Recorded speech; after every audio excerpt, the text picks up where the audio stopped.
In this step-by-step guide, you'll learn how to convert any WMA file to M4A format using MiConvert's free online converter.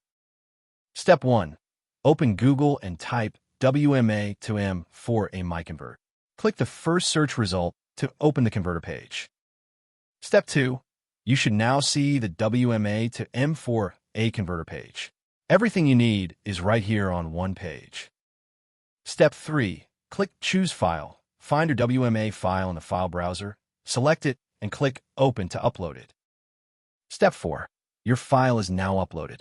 Review the details shown on screen, then click Convert Now to start converting. Step 5. Wait for the conversion to finish. The progress bar shows how much is done. It won't take long. Final step. Click the Download button to save your converted M4A file. That's the entire process, simple and free. You've just converted WMA to M4A in under a minute. Visit MiConvert.com for more tools. Subscribe for more guides.